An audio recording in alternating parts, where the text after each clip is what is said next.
आप लोगों के बीच में एक बार फिर मैं लाइव हूँ। और देखिए, किसी कवि ने कहा है कि तू निकल तुझे नया सवेरा मिलेगा, तू निकल तुझे नया सवेरा मिलेगा, तू निकल तुझे सब खोया मिलेगा, तू निकल तुझे सब खोया मिलेगा।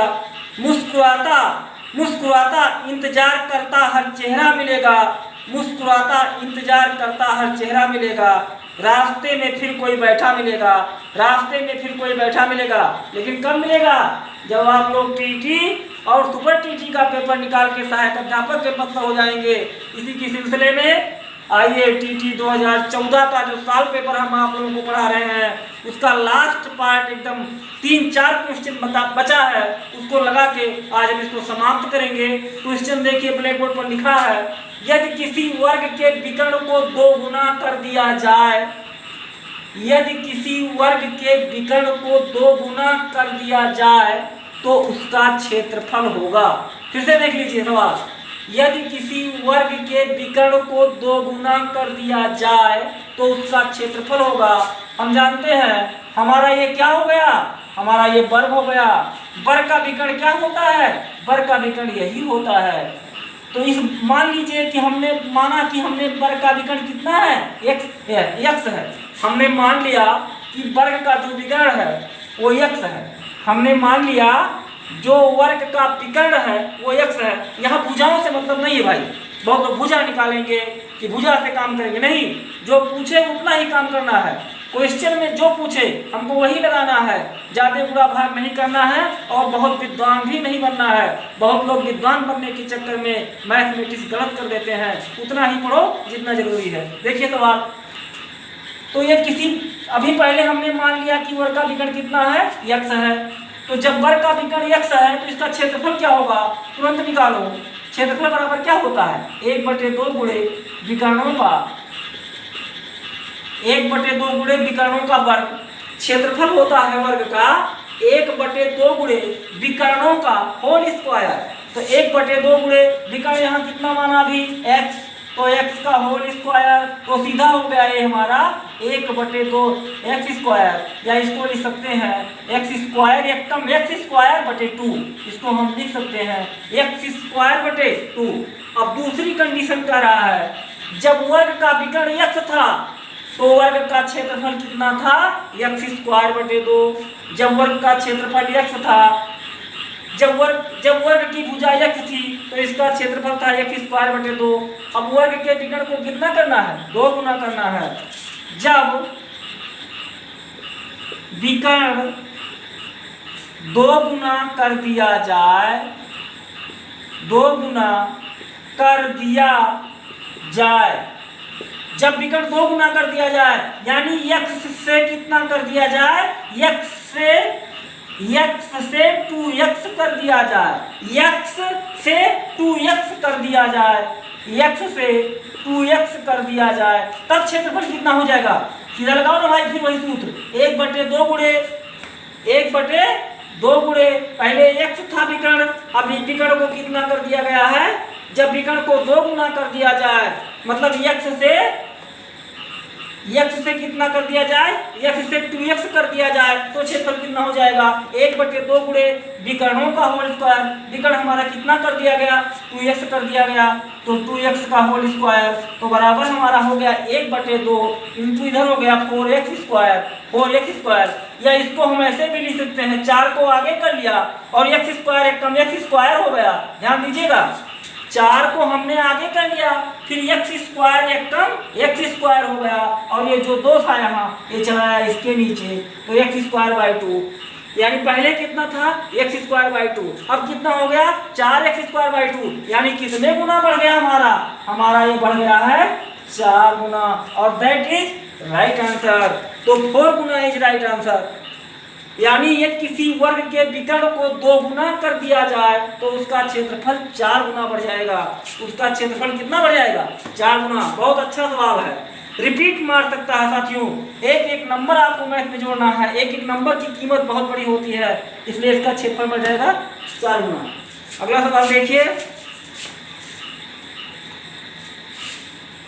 अगला सवाल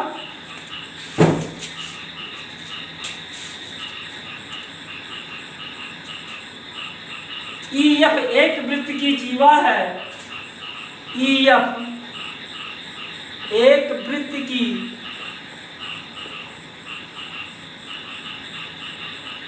EF एक वृत्त की जीवा है। EF एक वृत्त की जीवा है जिसकी लंबाई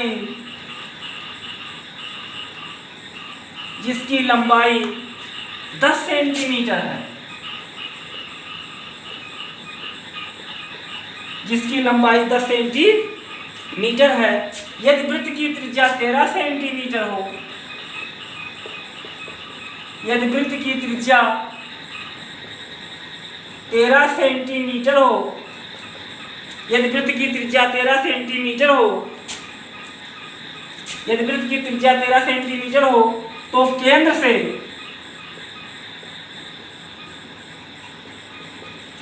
से जीवा पर डाले गए, तो केंद्र से जीवा पर डाले गए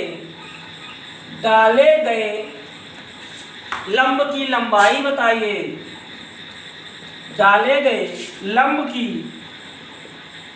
लंबाई बताओ। कुछ नहीं करना है। ये देखिए हमारा एक वृत्त हो गया। EF एक वृत्त की जीवा है। E हो गया, यहाँ पे F हो गया जिसकी लंबाई कैसे सेंटीमीटर है, जिसकी लंबाई 10 सेंटीमीटर है। सेंटर हो गया, यहाँ बता रहा है यदि वृत्त की त्रिज्या कितना हो, 13 सेंटीमीटर हो, तो डाले गए लंब की लंबाई क्या होगी? तो डाले गए लंब की लंबाई क्या होगी? कुछ नहीं करना है। ये हमारा वृत्त हो गया, ये EF हमारा हो गया, ये हमारा सेंटर हो गया, ये हमारा लंब हो गया। ये इतना 10 हो गया, तो यहाँ से यहाँ तक कितना हो गया? यहाँ से यहाँ तक हमारा हो गया 5 सेंटीमीटर। इसको हमने वो मान लिया, चलिए भाई इसको भी मान लिया। ये कितना दिया गया है हमारा? 13 सेंटीमीटर। ध्यान दीजिए, कभी कभी क्वेश्चन में यह भी पूछता है कि वृत्त की सबसे बड़ी जीवा क्या कहलाती है? तो वृत्त की सबसे बड़ी जीवा व्यास कहलाती है। यहाँ पे दिया गया है EF एक जीवा है, और हमने एक प्रमेय भी पढ़ा था कक्षा 9 में, जब आप लोगों ने पढ़ा होगा कि वृत्त के केंद्र से किसी जीवा पर डाला गया लंब, वृत्त के केंद्र से किसी जीवा पर डाला गया लंब जीवा को समद्विभाजित करता है। जीवा को समद्विभाजित करता है। देखिए जीवा को काट दिया है, तो ये 5 हो गया, ये 13 हो गया। OP निकालना है तो वही पाइथागोरस प्रमेय से, आप लोग जानते ही हैं पाइथागोरस प्रमेय कि किसी समकोण त्रिभुज में कर्ण पर बना वर्ग शेष 2 भुजाओं पर बने वर्गों के योग के बराबर होता है। तो OP स्क्वायर इक्वल टू सीधा 13 स्क्वायर माइनस 5 का स्क्वायर जानते ही हैं। तो OP स्क्वायर इक्वल टू 13 3 169, 5 25 के OP स्क्वायर बराबर 144, OP बराबर अंडर रूट 144 का वर्गमूल 12 हुआ। तो हमारा ये कितना आ गया? 12 सेंटीमीटर। यानी डाले गए लंब की लंबाई कितना आ गई? 12 सेंटीमीटर। आंसर हो गया हमारा 12 सेंटीमीटर, और 12 सेंटीमीटर इधर राइट आंसर। इस प्रकार से क्वेश्चन हल हुआ। काफ़ी इंपॉर्टेंट है, एक एक सवाल हल करके एक एक नंबर जोड़ना है आप लोगों को। बहुत मेहनत से पढ़िए, सारे क्वेश्चनों को पढ़ाऊंगा।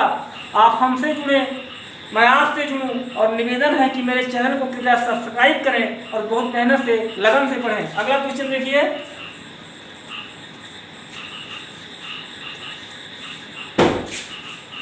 देख लीजिए क्वेश्चन आप लोगों को ऐसे ही पढ़ा देता हूं। ये क्वेश्चन आप लोगों को ऐसे ही पढ़ा दूंगा, देख लीजिए। क्षेत्रफल की अवधारणा से परिचित कराने के लिए शिक्षक से शुरुआत कर सकता है। यह मेरा पहला ऑप्शन है। भिन्न आकारों की आकृतियों का क्षेत्रफल ज्ञात करने के लिए सूत्रों को स्पष्ट करना। नंबर 2, हथेली, पत्ते, नोटबुक आदि से विभिन्न वस्तुओं की सहायता से किसी आकृति के क्षेत्रफल की तुलना करना। नंबर 3, आयत की लंबाई और चौड़ाई का पता लगाना और आयत के क्षेत्रफल के सूत्र का प्रयोग करते हुए क्षेत्रफल ज्ञात करना। नंबर 4, इकाई वर्ग गणन की सहायता से आकृतियों का क्षेत्रफल ज्ञात करना। देखिए भाई, जब हम प्राइमरी में बच्चों को पढ़ाते हैं और उनको क्षेत्रफल का सवाल पढ़ाते हैं, तो हमें उनको ना तो फार्मूला बताने की ज़रूरत है, ना तो सूत्र बताने की ज़रूरत है, ना उनको हमें आयत की लंबाई और चौड़ाई निकालने की ज़रूरत है, ना हमको इकाई वर्ग गणन करना है। सीधा सीधा बच्चों को हम आकृति दिखाते हैं, जो कि हम घर से बना कर लाते हैं या कहीं और से या टीलियम के माध्यम से, तो इसमें जो है दूसरा वाला ऑप्शन सही हो जाएगा। हथेली, पत्ते, नोटबुक आदि से विभिन्न वस्तुओं की सहायता से किसी आकृति के क्षेत्रफल की तुलना करना। इनको दिखाएंगे, हथेली, पत्ते, नोटबुक की बेटा ऐसे ये लंबाई है, ये चौड़ाई है, ऐसे इसका क्षेत्रफल निकालते हैं। बाकी उनको सूत्र फार्मूले की जरूरत नहीं है। अगला सवाल देख लीजिए। माप की अवधारणा विकसित करने हेतु अपनाए गए निम्नलिखित कार्यों को क्रम से लगाइए। शिक्षार्थी लंबाई मापने के लिए मानक इकाइयों का प्रयोग करते हैं। शिक्षार्थी लंबाई मापने के लिए अमानक इकाइयों का प्रयोग करते हैं। शिक्षार्थी सरल अवलोकन द्वारा वस्तुओं को सत्यापित करते हैं। शिक्षार्थी मीटरी इकाइयों के बीच के संबंधों को समझते हैं। तो सबसे पहले इसमें हो जाएगा शिक्षार्थी सरल अवलोकन द्वारा वस्तुओं को सत्यापित करते हैं। इसके बाद में शिक्षार्थी लंबाई मापने के लिए अमानक इकाइयों का प्रयोग करते हैं। इसके बाद शिक्षार्थी लंबाई मापने के लिए मानक इकाइयों का प्रयोग करते हैं। इसके बाद शिक्षार्थी मीटरी इकाइयों के बीच के संबंधों को समझते हैं। इस प्रकार से आप लोगों को हमने एक क्वेश्चन पढ़ाया।